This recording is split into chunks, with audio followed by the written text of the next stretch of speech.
May mga ilang congressman po na nagsasabing hinahanap nila, instead dapat si Pangulong Ferdinand Marcos Jr. ay hinahanap nila si Vice President Sara Duterte dahil nga po nagkakaroon na nga ng mga pagbaha sa Luzon. Ano po ang inyong Si reaction? Inday Sara, hindi mahilig sa publisidad. Umiikot ang hindi nyo alam. Hmm. Kayo, nandiyan sa Kongreso, nasa impeachment. Hindi, umiikot ako kagabi. Wala akong nakitang congressman sa inyo eh. Hmm. Nasa ibang bansa, nasa impeachment. Basta, wala kayo doon. Wala kayo doon sa lugar na yun. Mga pinuntahan ko ka. Wala kayo sa bahay. Ayan. Lalo akong nayaya mo sa buwisit sa gobyerno. Ito dapat na pinupunta nila. Yung mga senador na yan, yung mga congress na yan, mga opisyalis ng bansa, dapat dyan kayo pumupunta sa mga lugar na yan. Yung mga depressed areas para makita nyo yung mga pinagsasabi nyo walang katuturan. Puro kayo di umano pagmamahal sa bayan. Doon kayo pumunta at makikita nyo ang tunay na kahirapan, ang tunay na hindi pagtugon sa pangangailangan ng bayan. Makikita nyo kung kayo mga inutil na nilagay sa kapangyarihan. Hindi nyo pinupuntahan. Puntahan ninyo. At kaawa-awa talaga mga lugar na yun. Ito ba majority sa ating mga kababayan dito? Sa ating bansa, na rito, dahil nagsiksikan na sa Metro Manila, maniwala kayo, pumunta kayo doon. Kung napakasisikip ng daan, naghambala lahat ng mga basura, maawa kayo sa tao talaga. Alam mo yung bahal yan? Yes, Attorney. Yan ang yan ang resulta ng pagmamalaki ng presidente ng ating bansa. Na 2 years ago na sinasabi niya, laki na nga flood control projects, yung pala pinagnanakaw nila lahat.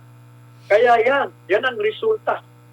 Kaya taong bayan ay magising mo ngayon. Huwag nyo nang palampasin ng ganito. Kaya pagdating sa halalan, alam nyo na anong gagawin ninyo. Ayan. Kaya punta ka doon sa mga baha, tulungan mo yung mga, speaking of which, alam po ninyo, kami po kagabi ni Billy James Renascia, 5 lugar ang pinunta namin dyan sa Quezon City kasi talagang maawa kayo. Nabaha sila. Dyan sa, ano nga ba yung pinunta namin sa barangay Kalusugan. Si Kapitan Rocky. May dala tayong ayuda kasama ng mga ibang nagkontribusyon. Meron pa tayo mga dalang mga goto ron. Ang dami, kawawa mga pamilya, talagang nabahan sila.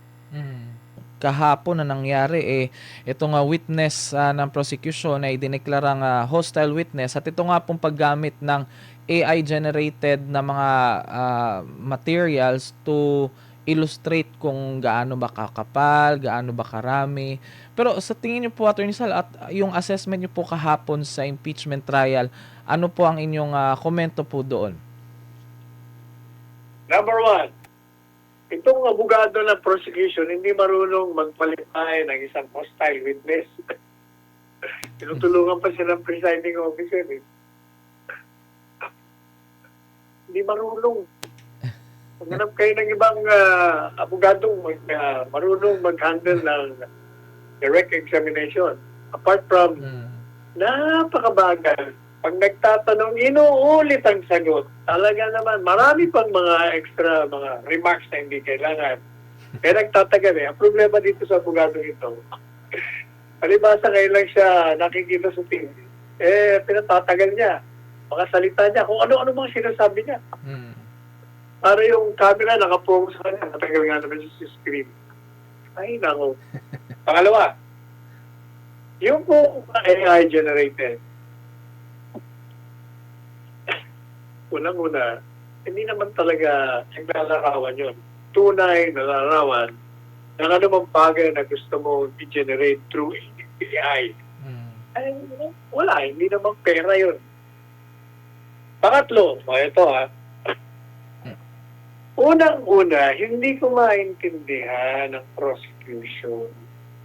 Bakit naman kayo nagtatatanong pa sa mga sizes, paano tinanggap ang pera? Ay, hindi naman question ng pagtanggap ng pera. Hindi ba inamin na nga na tinanggap nila ang pera? Ang pinag-uusapan, irregular ba ang paggastos? Bakit ba kung ano-ano ang mga ebidensya inilalabas nyo na irrelevant?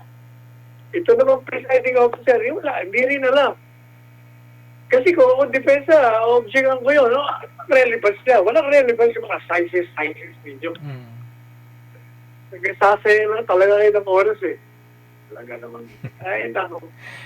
Yun pang issue sa Attorney Sal, yung sa paggamit ng dialekto. Kasi nga po, yung, yes, ano po masasabi Hindi ko niyo rin doon? maintindihan. Ito naman si, ewan ko ba? Ito na. Hoy. Senador Erwin, isa ka pa eh. Pasaway ka rin eh.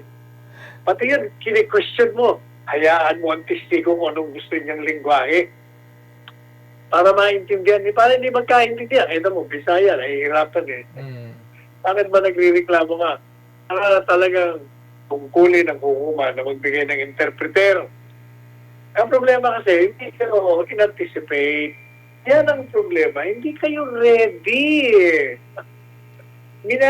Madalian kasi ang impeachment. Maliban pa sa wala na nga basihan. Hindi pa kayo ready. Kagaya niya. Ano na ang baha? Ito kayo dideklarang walang impeachment. O di natataw, nakapipir na. Ako nga, pareho sa madali ako na madali. PS dito, yung pala, hindi naman matutuloy. So, kaya bumalik ako. Bumalik pa ako. Anak ng tinamaan ng... Late na sila nag-inform, attorney. Talagang may stress ka eh. Oo. Puro wala mga sentido kumon. Yan. Marami na nga po nagsasabi, Attorney Sal, na kung itigil na lang daw sana yung impeachment kasi nga po, aside sa aksayan ng panahon at syempre yung gastos din at effort ng bawat isa, wala naman din daw patutunguhan yung impeachment. May patutunguhan yun. Saan? Sa Inodoro. Ayan na po, Attorney Sal. Well, sana akalang po namin magkakaroon ng impeachment ngayon pero hindi nga dahil nga sa sama ng panahon. Pero anyway, sa ibang issue, Attorney Sal, ito, kinwestiyon ng umano'y pattern of padding sa National Expenditure Program kung saan malalaki ang ilang i-propose allocations pero malaki rin daw yung ibinabawas bago maging General Appropriations Act. Ayon sa mga kritiko nito, maari itong lumikha ng fiscal space para sa budget insertions. Binigyan din na malaki ang ibinabawas sa ilang foreign-assisted na projects ng DOTR at DPWH na maaaring nga po magdulot ng pagkaantala sa mga infrastructure na projects. Samantala, itinanggi ng DPWH Secretary na si Vince Dizon ang alegasyong pinagbantaan niyang tanggalan ng infrastructure budget si Caloocan Representative Edgar Erice. Ito pong kasi patuloy pa rin po yung talakayan din ng Kongreso, Attorney Sal, sa budget patungkol sa budget for next year na magiging GAA. Ito nga daw pong pattern of padding na malaki daw yung ibinabawas pero yung sabi ng mga kritiko, maaari daw din makalikha ng space para may ma-insert na naman daw na insertion sa budget, Attorney Sal. Ano pong inyong reaction dito? Alam mo yung mga mandurukos, mga magnanakaw, gumagawa palagi ng paraan yan. Kaya puro kalokohan na yan. Tanggalin na natin ang access ng mga kongresista, ang mga senador sa pera. Ganun lang simple yan eh. Tanggalin mo yung access, wala na silang karapatan. Siyempre, hindi sila papayag. O, i-abolish mo sila. Ayun. Tapos ang usapan. Ganun lang kasimple yan eh. Ayan. Maraming salamat po, Attorney Sal. Samantala, usapang budget pa rin po, Attorney Sal, pero ito, sinabi ng Malacanang na hindi daw kailanman tinalakay ni Pangulong Ferdinand Marcos Jr. Kay dating DPWH Secretary Manuel Bonoan itong tinatawag na Leadership Fund. Ayon sa Palace Press Officer Claire Castro, ang utos ni PBBM ay tiyakin ang mga pondo na mapunta sa mga proyekto na ayon sa pangailangan sa mga lugar at maayos na maipatupad. Giit niya, hindi daw nakasaad sa General Appropriations Act ang naturang leadership fund na sinasabi ni dating Secretary Bonoan. Samantala, sinabi rin ni Senate Finance Committee Chairman J.V. Ejercito na dapat daw maging bukas at transparent ang anumang pagbabago sa national budget. Nangako siya magiging pampubliko at televised itong 2027 budget deliberations, attorney, at hindi papayagan ang mga biglang insertions pagdating sa bicameral conference committee, Attorney Sal. Ito naman pong issue ng leadership fund, Attorney Sal.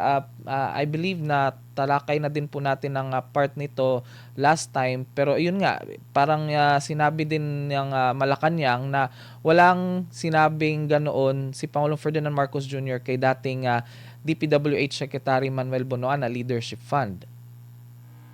Oo, puro kabalbalan naman yan. Siyempre, tatanggi. Pero ganun pa rin ang ating pananaw. Tanggalin niyo yung pondo kahit anong klaseng tawag yung pondo. Tapos. Ayun, maraming salamat po, Attorney Sal. Wala pa rin makakapigil sa gaganaping eleksyon ngayon sa BARM ngayon September 14 sa kabila nga po ng mga nangyaring insidente ng ambush. Ito nga sa isang opisyal doon, Attorney Sal. Ano pong masasabi ninyo sa ulat na ito, Attorney? Yung sinasabi ng COMELEC, Yes. election-related yung nangyari sa ambush sa chairman ng BARM. Unang-una, hindi nyo kailangan ng deklarasyon. Talagang election-related lahat yan. Basta may eleksyon. Kaya yan, tawagin na yan. Unang-una, yung si chairman na yan. Pinangalik nila yung dating chairman eh. Si Murad. Inilagay nila yan. Namuliti sila. O kaya, ayan. Ngayon nakukuha nila yung resulta ng kanilang pangingalan. Kaya nagpapatayan yan. Ganun talaga yan. Pero tuloy ang eleksyon. Ayan. At sa ano din po, Attorney Sal, aside sa BARM election ay so far tuloy din po yung magiging election ngayong November sa barangay and Sangguniang Kabataan elections. Ay, yung isang barangay hindi pasigurado no. Kasi merong yung si Escudero, merong yes, Attorney. postpone. So, hindi pa nakakasin. Pero in case hindi matuloy, Attorney, sang-ayon po ba kayo na hindi na naman itutuloy itong barangay at SK election ngayong November? Unang-una, dapat hindi pinospone yan. Kailangan talaga. Ang problema kasi, sa 3 taon, mali yan eh. Dapat bigyan nyo ng 6 na taon ng term. Kaya nangyayari pagkakaalal eh. Kaya nakagal. Hindi nagagawa yung mga proyekto nila. Kaya kailangan talaga i-revisa. Palitan ang sistema ng ating demokrasya dito sa ating bansa. May diferensya. Ayan. Maraming salamat po, Attorney Sal.